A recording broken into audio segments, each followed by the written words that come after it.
శ్రీ పొంగూరు నారాయణ గారు మున్సిపల్ పరిపాలన పట్టణాభివృద్ధి శాఖ మాత్యులు తమ యొక్క స్వాగతోపన్యాసాన్ని అందించవలసిందిగా ప్రార్థన.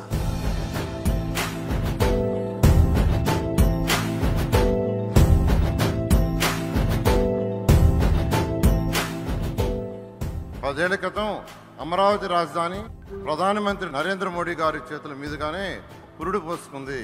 మళ్ళీ తిరిగి 10 ఏళ్ల తర్వాత అమరావతి పునఃప్రారంభం కూడా ప్రధానమంత్రి నరేంద్ర మోడీ గారి చేతుల మీదుగానే జరుగుతుండటం మన అదృష్టం. ఒకే ఒక పిలుపుతో ఈ ప్రాంతంలోని 29 గ్రామాల్లోని 29,373 మంది రైతులు కేవలం 58 రోజుల్లోనే ఒక్కటంటే ఒక్క సమస్య కూడా లేకుండా 34,000 ఎకరాల భూమిని అమరావతి కోసం త్యాగం చేయడం దేశ చరిత్రలోనే ప్రథమం.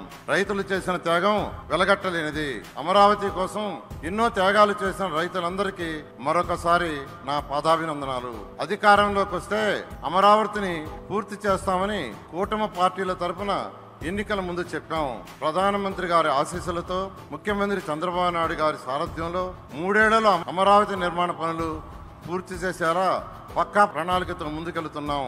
ప్రజలకు ఇచ్చిన హామీని నిలబెట్టుకుంటాం.